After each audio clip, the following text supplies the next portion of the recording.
Oh, it's 7 o'clock on the dot, and this is LidLine Sports.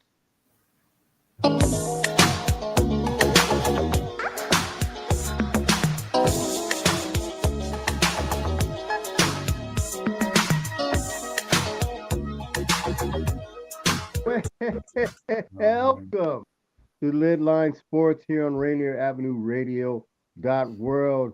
I am your host, Pep Bean. You can just call me Pep, like I just said. And then, of course, we have the great Otis Stevenson. What's happening? Oh, What up, Pep? How you doing over there, man? I know you're a little under the weather. Hopefully, speedy recovery for you. How's everything going now? much better than the previous few days. It was quite touch and go as Okay. far as how I was feeling. So but I'm doing much better now, and I'm looking forward to my trip at the end of the week. So of course, I told you and Daniel, next week I won't be here. I will be in Hawaii. Woo! Aloha, mahalo, and all Nice. Nice. that. Yeah, I can't wait for that. But your boy Michael Carter, he said he'll fill in, so that'll be for next week. Um, so the weekend in Seattle, boy, I tell you, they had sports going on all over the place. Yep. Saturday, now check this out. Saturday, they had the OL Reign play, the women's soccer team, and they won 5-2. And then, of course, you had the Mariners game Saturday against St. Louis Cardinals, which they won 5-4, if I'm not mistaken. Also, Saturday, the UW had the spring game, so that was quite eventful. And then after that, of course, Sounders played. They won 1-0 over Minnesota. And then, of course, to end the evening, of sports festivities, the Seattle Kraken had a playoff game against the Colorado Avalanche, which they lost 6-4. So it looks like three out of the four teams that played won, which is a good thing. And so, shout out to that. And then Sunday, the Seattle Sea Dragons, I got to give them a shout out as they ended up beating the Las Vegas Vipers to clinch a playoff berth in the North Division Championship against the DC Defenders coming next Sunday. They won the game yesterday 28-9, clinching and overtaking the St. Louis Battlehawks. Actually, Seattle, supposedly at the beginning of the day, they had to score 34 points in order to get into the playoffs.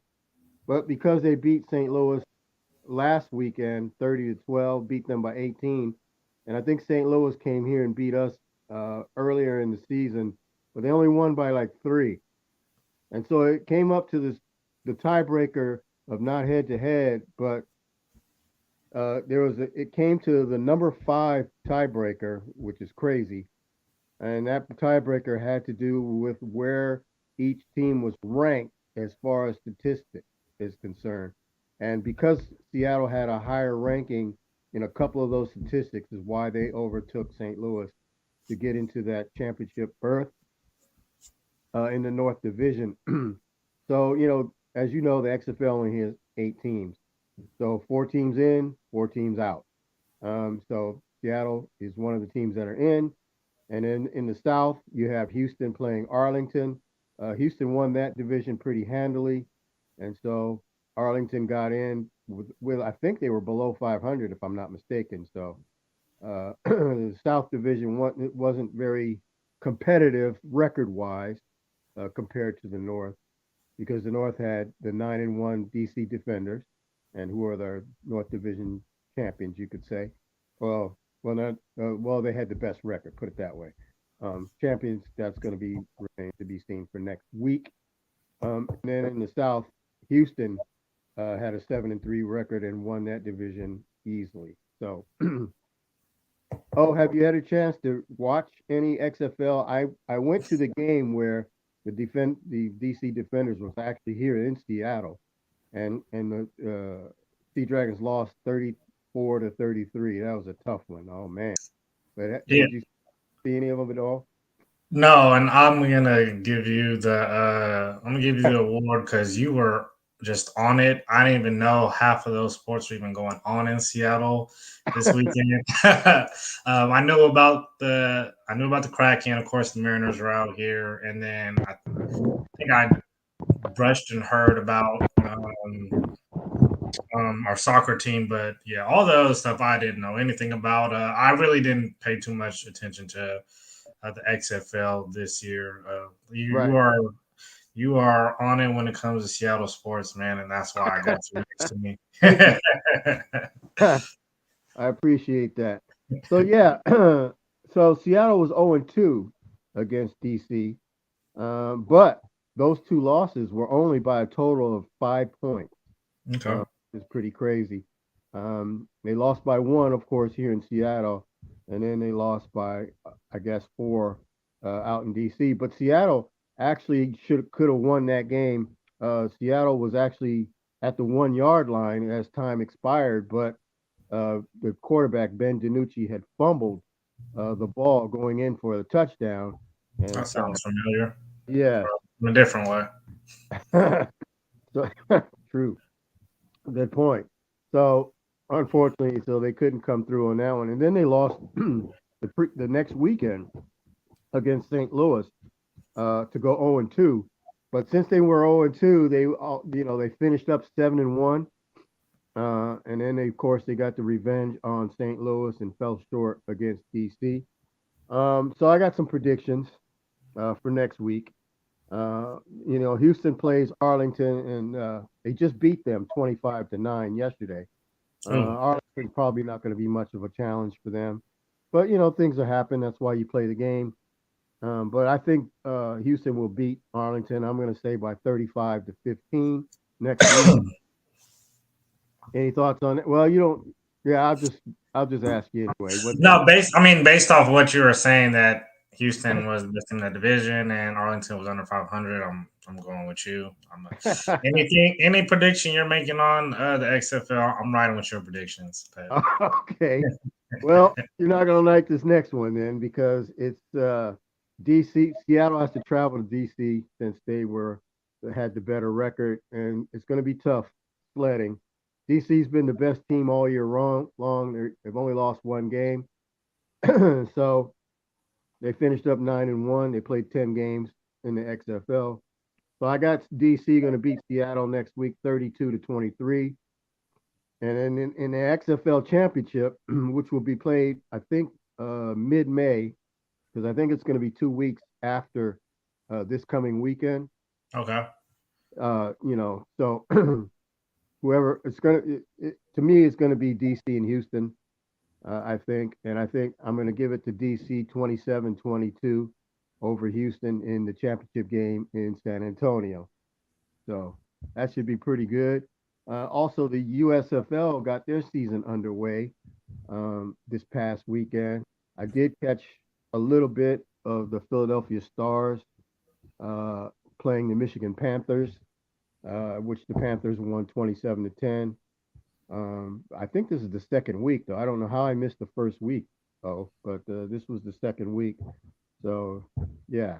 So I'll keep more tabs on the USFL as the weeks go by. I promise. But I was focused mostly on the XFL this weekend because, well, our home team was playing. Yeah. Yep. So yeah. So the spring game. Did you hear any news about the UW spring game? I heard very little. Another thing that I didn't know that was going on this weekend. Maybe because there was also like so much. I guess maybe with the main sport of course the Kraken being on such a national stage, and I think also you had that big boxing matchup. So I didn't hear anything. Yeah, I just didn't hear anything about the spring game, man. Wish I did. Well, I heard very little. I heard the UW defense was really tough. Nice. And I heard both quarterbacks, Mike Penix and Dylan Morris, threw picks. I think Dylan Morris was a pick six, if I'm not mistaken, which would be par for the course for that guy. Mm-hmm. But anyway, I think Penix will be fine because we already know his body of work and what he can do in game situations. So I'm not really upset with that because you got to be kind of encouraged because you know the big weakness. Well, I don't know if it was a huge weakness. The weakness with the UW defense was the back end, the cornerback, Mhm.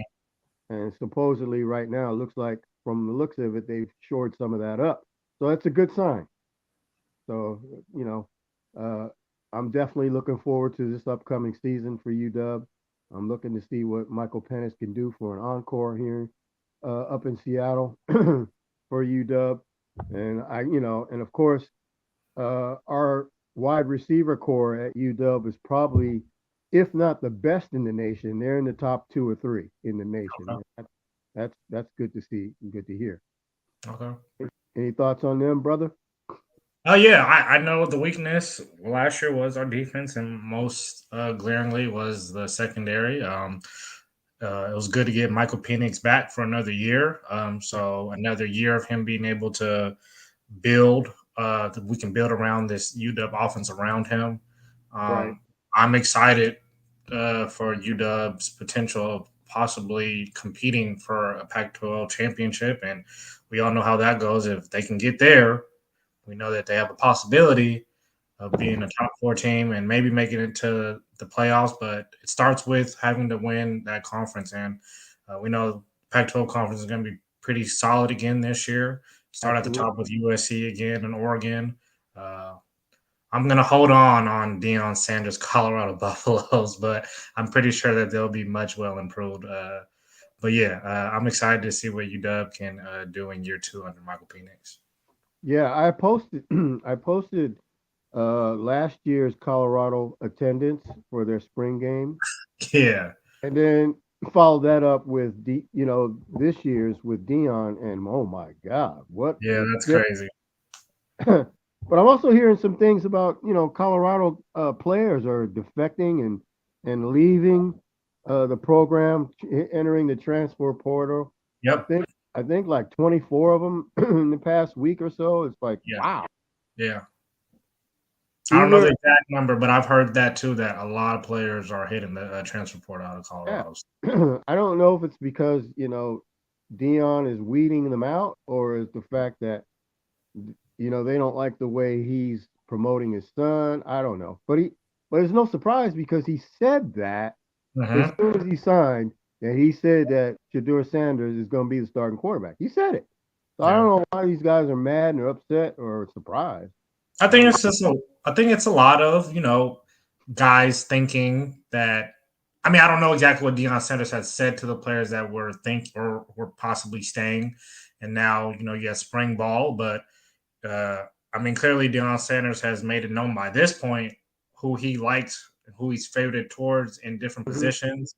Right. And, a lot of players maybe feel like they're also steered the wrong way, or they're saying like, hey, I'm clearly not in the plans here. So let me go ahead and get this out the way now. So Right. Yeah. So that's going to be interesting to see. And then, of course, with the upcoming defection of USC and UCLA, um, what now does that take effect after this season or is it after next season? I can't it's a good remember. question. We'll have to figure that one out. I'm not for sure either on that one. Okay. Yeah, I couldn't remember if it was this or the next one. So, yeah, so that would be interesting. Of course, it's still up in the air whether Washington and Oregon will also leave the Pac-12 and go to the Big Ten or wherever. I don't know. It seems like that kind of the situation is kind of taking a little turn for kind of a delay, or I guess we because I haven't heard anything new in the past few weeks about what's happening with the Big Ten and possibly Oregon and Washington. Have you heard anything? I have not. Okay. So yeah. All right. You know what? Let's get into some NFL pep talk real quick because the second half of the show, I want to get into the NBA playoffs because a lot of stuff's going on. So I think that's going to be pretty exciting. for those. So don't go away, folks. After we take a break later on. After the break, we're gonna get right into the NBA to finish out the show for this week. But so I want to get into some NFL real quick.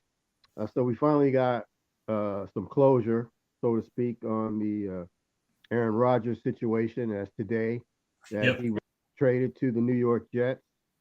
Uh, it's about time. We've only been waiting for, I don't know, 3 or 4 weeks or months or whatever. It's gotten to the point where it's like, yeah, okay, who cares? Yeah. Yeah. What do you think about the trade? I mean, it came out the blue when I got the notification, so I wanted to make sure it was actually real, and I seen who tweeted it.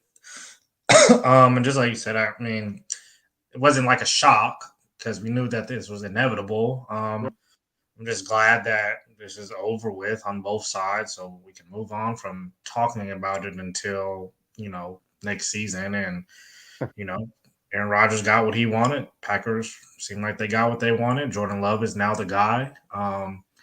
And like I said, everybody got what they wanted in this trade. So yeah, It's interesting to see how the Jets are gonna look like.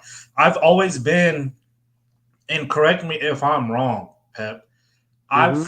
I've never fully understood the magnitude and the legend behind Aaron Rodgers. I get it, skill set wise.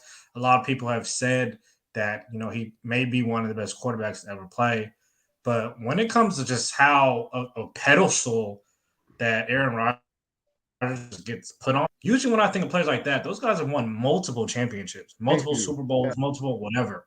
He's only won one Super Bowl. For him to be catapulted as, in some people's eyes, a top five quarterback of all time. I'm sorry, I don't care what your numbers are. You got to have some hardware behind it. And I'm talking about rings. So, like I said, it's going to be interesting to see what he does with the Jets and how this is going to affect his legend status and all this. 'Cause like I said, one Super Bowl win, and you're just this guy, top five, whatever. I don't care what sport it is. I'm just not buying that. you know, I'm glad you brought that up. That's a very outstanding point that you make. That he's only got one Super Bowl, and that was what 12, 13 years ago. That another thing. It was so long ago. Right. And he did it against my favorite team, but hey, it is what it is. Mhm. But yeah, so Aaron Rodgers has departed Green Bay. So what did the Jets get? Well, the Jets got Aaron Rodgers. They also got the number 15 pick from Green Bay. They actually swapped, and I'll get into that in a Yeah. second. Mhm. And then they also got a fifth round pick in this year's draft, which is at 170. So the Jets get Rodgers, the 15th pick, and the fifth round pick. Packers, they get the 13th pick, which the Jets had, and so they just swapped picks basically, Mhm. positions.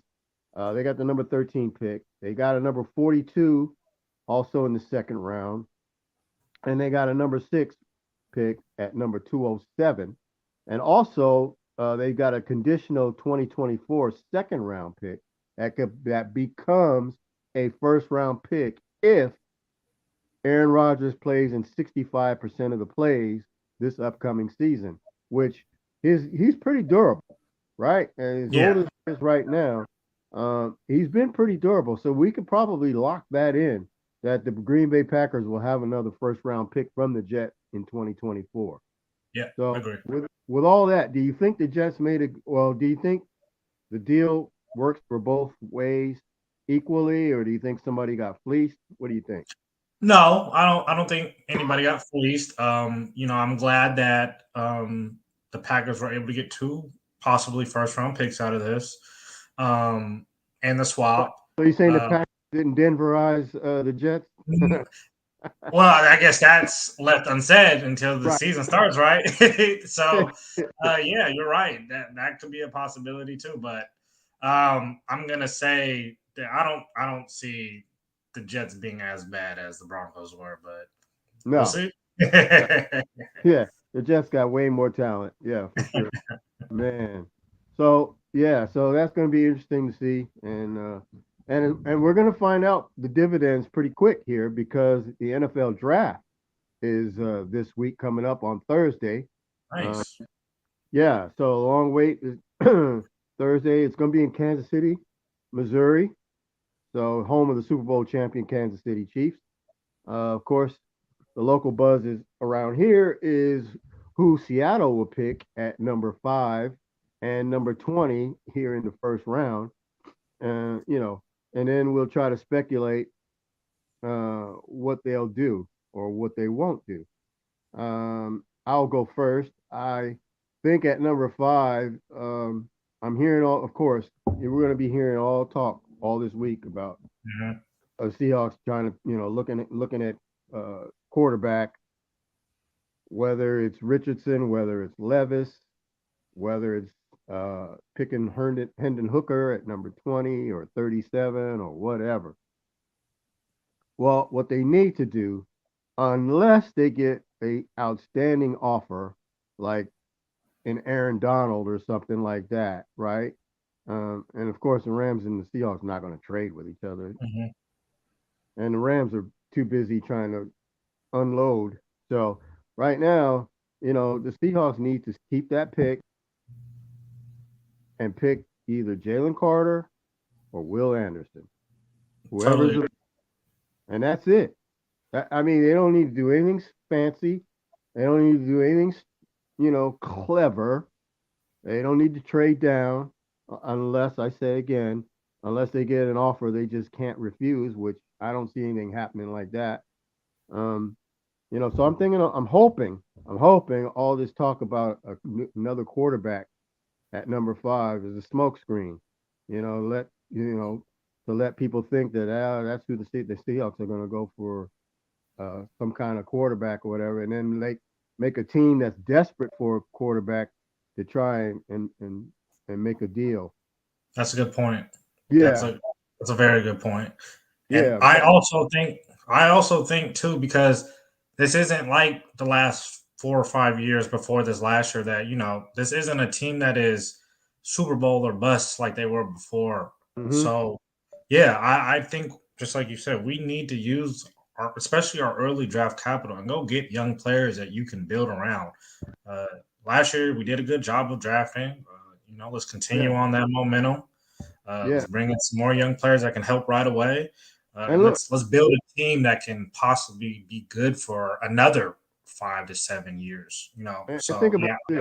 this. This time last year when they were prepping for the draft and everything, no one knew that at this point this year that the Seahawks would be at a number 5. Nobody knew that the trade with Russell Wilson would be so dynamic that it turns out that Denver was terrible and the Seahawks were good enough to make the playoffs, and yet Mhm. the Seahawks are in the top 5 of the draft. Nobody saw that coming.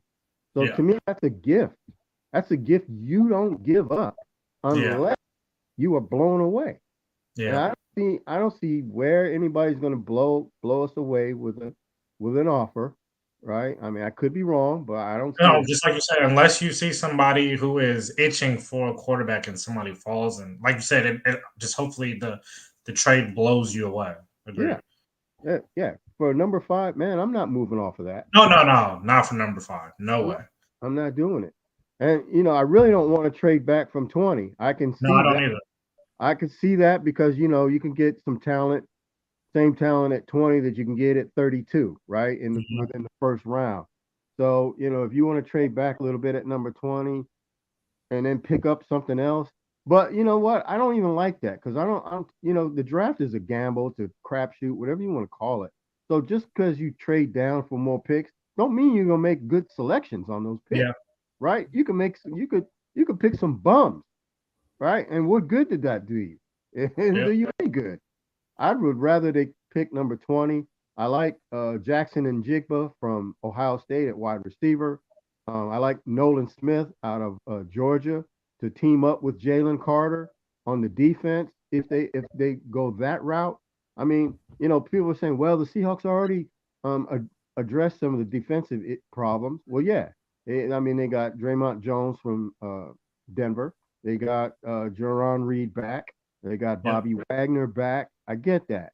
But if you can get a rookie like Will Anderson or Jalen Carter, who Carter is supposed to be, before all this stuff happening, was the number one guy in the draft or the best player in the draft, period. They're saying he could be, disruptive just like Aaron Donald is, right?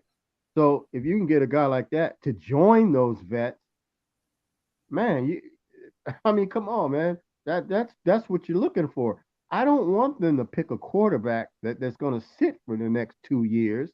Yeah. When your defense can't get off the field. So Yeah. what good is your defense can't get off the field and you got a great quarterback sitting on the sideline half the game? Yeah. That's crazy to me.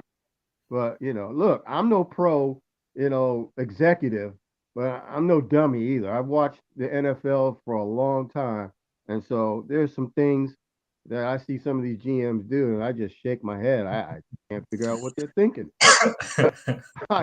I swear, man. Like, oh my God, it's crazy. So yeah. So look, we're gonna go hit the break here in a minute, and I just want to say that don't forget the NFL draft coming up Thursday. Seahawks drafting at 5. Yeah, and then we got the NBA playoffs going on. They're coming up. Don't go away. We'll be right back. Sit tight.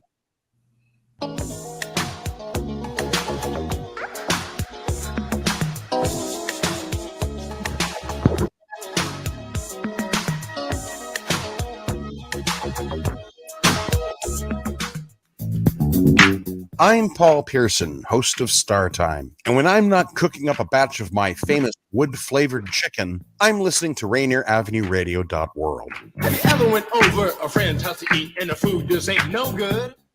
Are you nerdy by nature? The Crosscut Ideas Festival is back with captivating conversations to quench your curiosity. Explore issues in science, health, culture, and politics with thought leaders and innovators like Ibram X. Kendi, Audie Cornish, Eric Holder, John Quillen Hill, Andrew Yang, and more.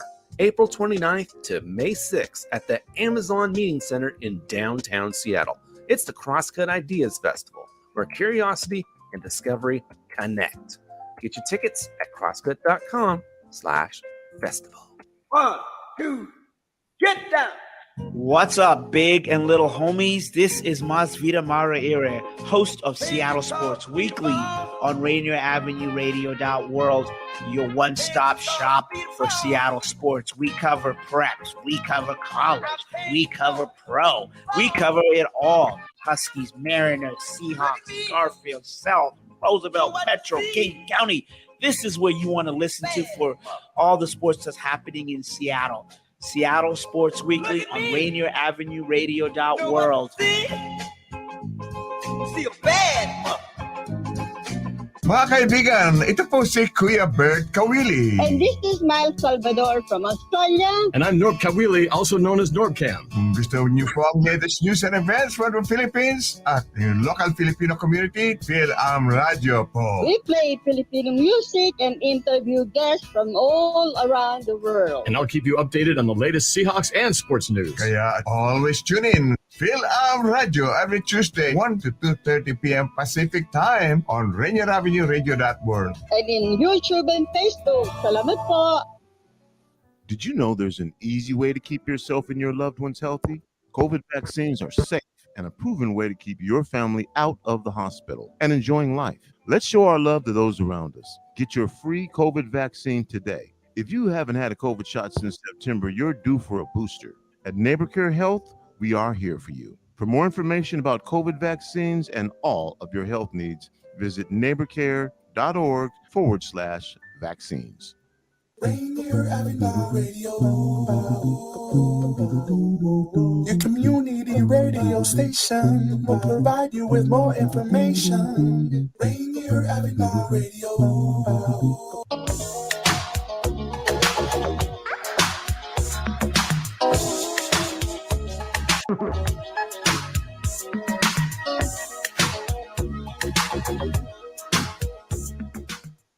Welcome back to LidLine Sports here on Rainier Avenue Radio.world. Man, I tell you, I love some of our commercial spots. Masvita Mare Ari, man, that guy, boy, he covers so much sports. When does Yeah, he go to sleep? right. And then the Phil M radio spot. Oh man, those are classic. I love it.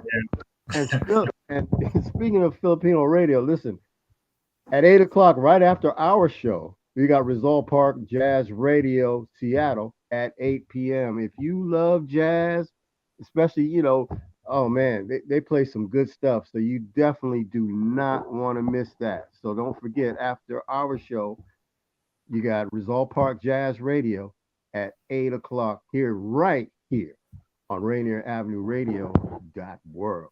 So we were talking earlier about the XFL. We hit a little bit of the NFL and, of course, the big Aaron Rodgers news and stuff like that. So if you missed any of that, you could always listen to our podcast on many platforms, wherever you get your podcast. Rainier Avenue Radio .world, of course. And wherever you get your podcast, you can listen to whatever you have missed. But now, sorry I was kind of going a little fast, but I'm trying to speed up because I want to talk about the NBA playoffs, baby. Man. Entertaining to say the least, right? Oh, absolutely. You got everything from some trash talk to some great play to man, I love it, man. I like, listen, honestly, I don't really care for Dylan Brooks' game or his moxie, as as they say, but I do like the fact that, he'll say what's on his mind. And the funniest thing to me was when he told LeBron, well, he's old and I poke bears. When he said that, I lost it, man. I thought that was hilarious. I just love the competitive nature of it and understanding that everybody's against you right now besides the guys in your locker room. So I love the energy that came with that. Now, yes, on the other side of it, that's maybe a bear that you don't want to poke, but hey. No. But it's interesting and fun, right? Yeah. So, okay, so let's start off with the East, bro. I'm about to say another bear you don't want to poke. Man, I was typing this out watching this Heat versus Bucks matchup, 1-8 matchup, and I already had put that the series is going to be tied after today's game. So I started getting set up and getting ready for a radio show. And I said, oh, look, here comes a run, down 5, tie game, and now Miami is up 1. And Jimmy Butler just goes off for 46 points to put the Miami Heat up 3-1. Yeah. This is so an unlikely situation to happen. I don't know when's the last time an 8 seed has beaten a 1 seed, but the Miami Heat are on the brink of doing that. Now there was but Miami's your typical 1 seed. No, right? they're not. They're not. 8 seed. I mean, Miami's not, they're not like, they're not 38-44, struggling, barely making it in. They're a solid team. They just had some, injuries. A lot of injuries. And so, but we know that if their health is there, except for Tyler Hero, they're a tough team. Yeah, and this is a team that just was, a Jimmy Butler 3-pointer away from making it to the finals last year over the Boston Celtics. They went 7 games with them. Like I said, this was just a team that was just hit with the injury bug all season. Most notably was Kyle Lowry. But yeah, they made their way. Almost didn't make it out the play-in, losing that first game. But they're here now, and they got a little bit of help. Giannis did. He hurt his lower back in game 1 early. So he missed most of game 1, game 2 and 3, and Miami Heat was able to capitalize and go 2-1 on that. But they also were without a player too. Tyler Hero, as you said, broke his hand in that same game 1. So they both have been without important pieces. Well, of course, now Giannis is the most important piece in this whole series, but Giannis played today, and Milwaukee, in my opinion, was cruising through the first through third quarter, but what I did like is the Miami Heat were playing so hard. They would not let this game get away from them, and they capitalized in that last 5 minutes of the fourth quarter. And this is a really resilient team who is captained by Eric Spoelstra, one of the better coaches in the NBA right now. They have, Northwest guy. They have the Milwaukee Bucks on the ropes. What is it going to take, Pep, for the Bucks to turn this around, or can they? Well, yeah, of course they can. Look, this is the playoffs. You know, teams have come back from down 3-1 before, many times actually. It's not unusual. But they're gonna have to. Everybody's gonna have to ball out. I mean, Giannis, they can't let up, right? So, Middleton's gonna have to be strong. Connaughton, all those, guys off the bench, the others, as Shaq would call them, they're gonna have to step up, right? Because now their backs are totally against the wall. They got no room for error, none, because they got to go home and take care of business. Then they got to come back to Miami and complete what they couldn't complete today. Yep. Right. Just to tie up the series. Yep. Then they get to go back home for Game 7. I know I'm saying all this like it's a matter of fact, but it is not a matter of fact. As a matter of fact, they might not get out of Milwaukee. Yeah. Because once the team gets on a roll, sometimes it doesn't matter where you're playing. Yep. And shout out to Duncan Robinson, who's pictured right here. He is a guy who has barely played all season. And we all know, like I said, Tyler Hero went out. He was the guy that has been inserted into the rotation. Right. And he has been ready to play. Yeah. It's funny because they signed him to that big contract and then don't use him. And don't blame him. Yeah. I don't know what that is about. My guess would be have something to do with defense, but I mean, at the end of the day, this guy is probably a top 10 shooter, 3-point shooter in the NBA. There has to be some way you find a way for him on the court. You know what that reminded me of? You're way too young to know this. But back in 73, 74, something like that, John Brisker was a supersonic, and they got him from the ABA. He was an all-star in the ABA. Came over, the Sonics signed him, and I was like, oh my God, this guy. He was averaging like 28 a game for the Pittsburgh Pipers in the ABA. Like this guy, Bill Russell hated him. Hated him. I mean, in practice, Bill Russell used to have a baseball bat, to keep players in line. It was crazy back then. So yeah, much different today. But anyway, to make a long story short, one game in Kansas City, the Supersonics playing the Kings when they were in Kansas City. John Brisker hits for 47, right? 47, and they win. The very next week, he gets sent down to the CBA. Now, back then, they could send players down just like the minor leagues in baseball, right? So he got sent down to the CBA. Why? Because Bill Russell wanted him to work on his defense. Oh, man. Yeah, that's crazy. Yeah, that's crazy. God, it's 47, man. And you're going to send him down? Yeah. I'm like, oh, my God. I mean, that's not typically the same of what happened to Duncan Robinson, but it's pretty much, it's just, you sign him to a big deal, you got expectations, then you don't use the guy. It's like, what's going on? Crazy. And also, before we move on, speedy recovery, man, to Victor Oladipo. Tore his patella tendon in his knee. This is a second or third major knee issue he's had in the past 3 years. What was that? Third, yeah, man. So I just want to give a speedy recovery to him, man. It's just unfortunate that, this happens to a really good player. And, I just hope that he can make it back to the NBA, man. Right. Next series we got going on, the Boston Celtics, Atlanta Hawks. The Boston Celtics are up 3-1. Atlanta was able to get one of their home games. But the Boston Celtics have been the superior team this whole series. The deeper team, the stars have shown up consistently. Yeah, actually surprised that Atlanta won one. Yeah, me too. Trae Young has been inconsistent this series. DeJounte Murray's been all right, but we will not have DeJounte Murray Game 5 due to a suspension at the end of Game 4 yesterday. Yeah, well, his season's over because there's not going to be a Game 6. Yeah, no, I agree with you. Yeah, but he bumped into a ref, and that's just a no-no. God in his face. Can't do that. Right?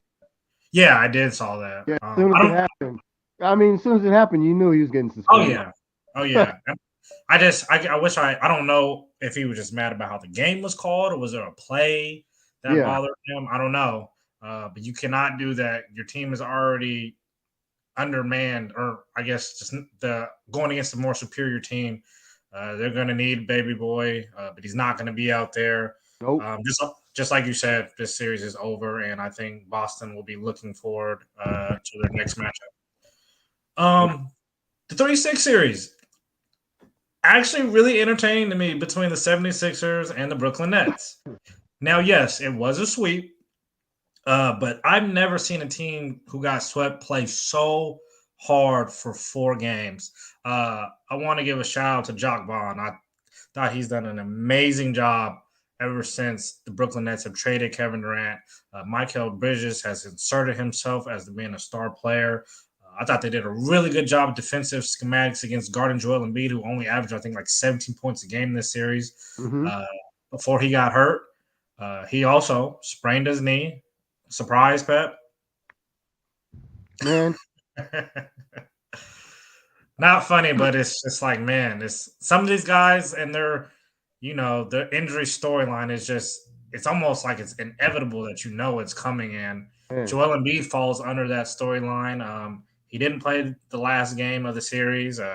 Doc Rivers has noted that he does not know when he will be available again. I will not be surprised if he's not available to start the series. Well, I know that they play the winner of Boston and the Hawks, and I'm telling you right now, he better get up to speed quick, because Boston's about to end this. Oh yeah, 100% agree with you. I do like Tyrese Maxey, and another guy who I know Granville doesn't really care for, and I think it's because of the money he got. Tobias Harris did really well in that series, especially when Joel Embiid went down. Well, he's finally doing what he's getting paid to do, right? Exactly.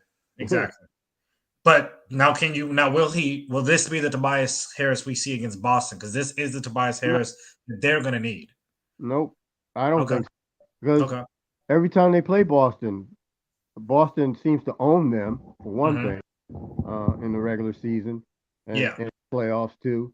And I think Tobias Harris, quite frankly, is intimidated by the Jaylen Brown and Jason Tatum, and he feels that he has to try and score with them, and he can't.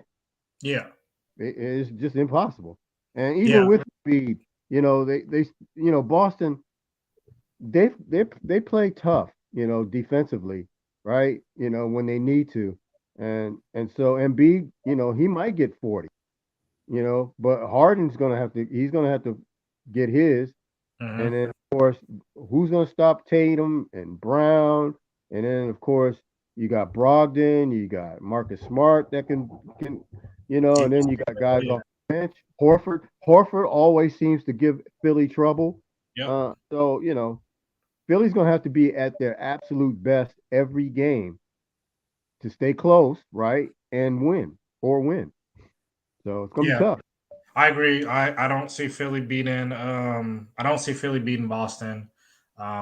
Now, depending on Joel Embiid's health, will it go 6? Will it go 5? I'm saying 5 to 6, depending on if Joel Embiid plays the first couple of games. But yeah, no, I'm with you. I don't see them winning that series. No. And then the last series on the Eastern Conference sides, which has probably been the toughest out of all of the Eastern Conference matchups.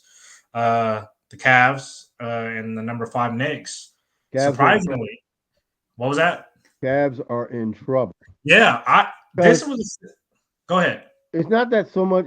It's not so much that the Knicks are better, because they're not. It's the fact that the Cavs look like they don't understand what's going on. Right? When they come off the court, it's like, what's going on here? Yeah, they're bewildered for some reason. And and I'm going to give the Knicks some love, because Jalen Brunson was probably the best get of any player in the NBA this year. That guy was, man, because look, I've always liked Brunson, but I also know the Knicks. So when the Knicks got him, I was like, yeah, all right. You know? Yeah, no, I hear you. I hear you. You know, it's like I've seen this movie before. You know, I like Brunson, but he'll probably turn out to be, get 12, 13 points a game. He's been that guy. So I definitely got to give him kudos for that. And then of course, a couple of guys have stepped up. Toppin, like when Randall was out, Toppin came in. You know, he had a couple 30-point nights. So they got guys that can step up. Yeah, and I've always never understood why Obi Toppin couldn't, consistently, get in Tom Thibodeau's rotation. But you hit it on the nail, Pep. This looks like one team that has never been here before against a team that is led by somebody who has been here before. All right, you got to prove. Yeah, and I'm no knock on Donovan Mitchell. Donovan Mitchell's been in the playoffs, but it's only so far he's gotten. Darius Garland has just joined the party these last couple games.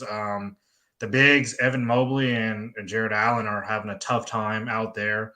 And then you got this guy, Josh Hart, man, who has been the unsung hero for the New York Knicks this series, man, just doing everything, guarding all 5 positions, crashing the glass, man, making big shots. And then, you have Jalen Brunson, who has turned into the best player for the New York Knicks, the guy that makes the big shots. These guys,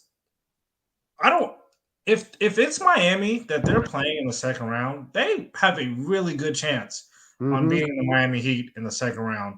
I think I've looked at a stat that this will be the first time if the New York Knicks can pull this out, that this is the first time they've made it out the first round, I think since 2012 or 13 or 11, one of those years. So it's just good to see, especially these last 2 games of being in the Garden, just seeing the fans out there. I know you know this, Pep, just the fans out there and the energy inside Madison Square Garden, man. It's just good. It's just good to have playoff basketball in the mecca of basketball. So that series has been really fun to me. I'm really surprised that it's 3-1 right now. I thought this series for sure would be going back and forth.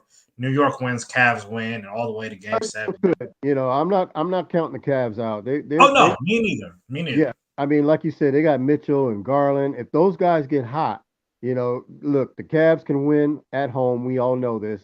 And then, of course, they could take one in New York. I'm not saying they can't. They definitely can. So, even though it's 3-1 New York now, look, as a Knick sympathizer, I won't call myself a Knick fan. I'll call myself a sympathizer that, they definitely could blow it. I can see it. So that's the East side that we got going on right now. On the West, a little more going to according to plan for the most part.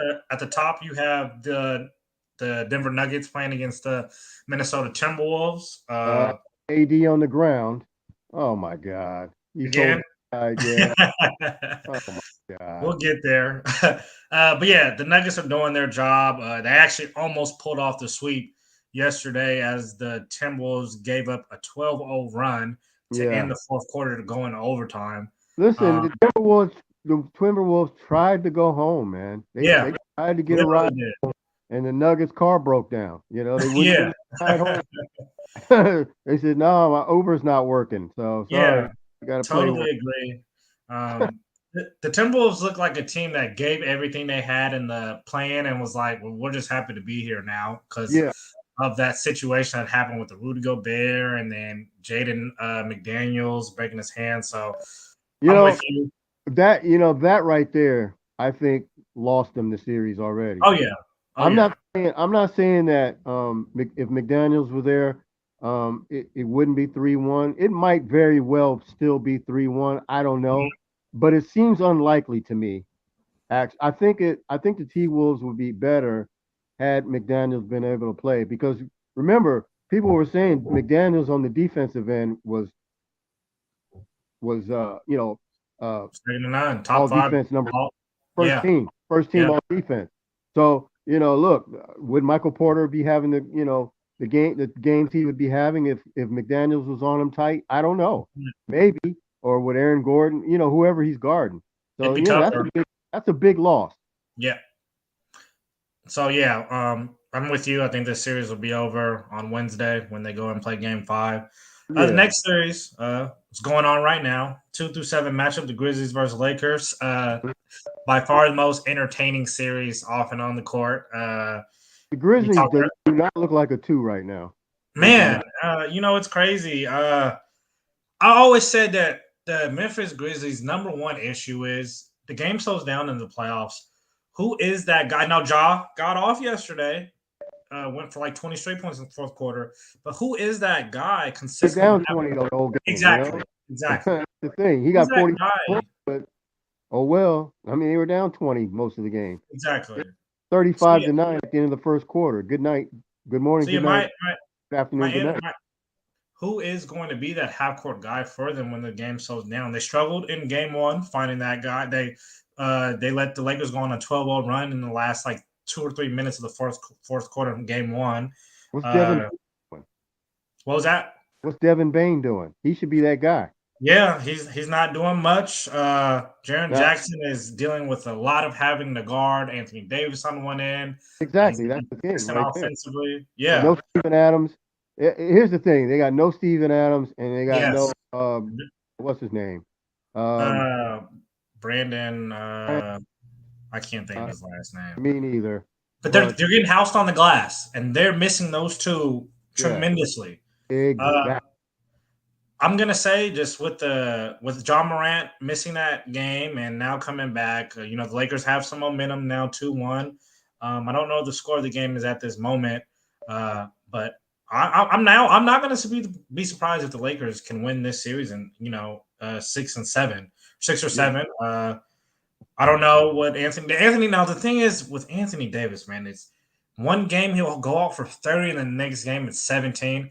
I get the whole energy that you're asserting on both sides, but there is no way that the Lakers expect to try to make a championship run with him putting up 17 points in games. Can't happen. It just can't happen. So yeah, I don't know what he's doing right now. I think the Lakers are up, almost going into this second half. But yeah, the next series been just as entertaining. The Kings versus Warriors. Oh man, that's probably the most entertaining. Yeah, there's no surprise how this has been going. Both teams held their own at home. We know the Warriors' woes on the road, and we know how well that they play at home. Yeah. So the question is going to be who can win a game on the road. De'Aaron Fox, the news has came out that he has broken the tip of his index finger on his left-hand side, which he is a lefty. So, oh man, if he's not able to consistently make shots, or if he's uncomfortable, bothered out there, I think the Kings are in trouble. But if he can prove that he can play through that and still give these guys really solid play, but the thing is for the Kings, the role players have to come. They have to come alive on the road. If that doesn't happen, I don't know if they're going to have a shot because I don't trust the Kings in a Game 7 scenario against the defending champion. So that's the thing. Yeah, exactly. They have to win this in 6. Steph Curry has been lights out. Klay Thompson's been lights out. Draymond Green has been a stud on defensively. And we all know about his situation. Was that play, was it warranted a suspension? Man, I don't know. You know what? Yeah, you could say that it did. But even if they didn't suspend him, I would have been okay with that too. It's one of those, damned if you do, damned if you don't. But I'm not mad at them that they did it because you know what? This is the NBA playoffs, man, and then they can't accept foolishness. And him and what Baby Boy did to the ref the other day, they got to set examples. Like, no, we're not tolerating this. 100% agree. And they said it had a lot to do with his past actions. I guess I understand that. And like I said, when watching the play, it did look really bad. I don't think neither was on purpose, but yeah, he's back. They're tied 2-2. I think Sac will take home Game 5, and then it's just up to them after that. What was that? They better. Yeah, they better. You're right. That's the better answer. And then the last series, Suns versus Clippers. The Suns are up 3-1. Just like with Joel Embiid, same story with the Clippers. Well, Kawhi Leonard. Yeah, Kawhi Leonard has a sprained knee that's swollen up after game 2, which I'm, I don't understand that because he played really well in both games for his knee to be swollen after that game. It kind of questions what type of pain is he really going through to not be able to play through that after playing really high level. But shout out to Russell Westbrook, man. He's balling. Well, he's balling. No complaints about Westbrook. Exactly.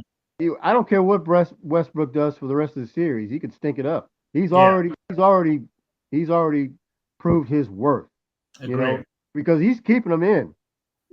Because they don't have PG, they don't have Kawhi now, and it's the same old story with the Clippers. Kawhi's hurt all last year. He's hurt again now. PG hurt most of last year, and around playoff time, he always hurt. They need to trade these guys. I'm serious. They need to get rid of PG and Kawhi. Sheesh. Pep with the hot take. We'll see what happens this summer. That's what a lot of speculation on what's going to go on with the Clippers after this playoff run. If one or both of them ain't gone, then they're going to be the same old Clippers next year. Okay. Why bother? Yeah.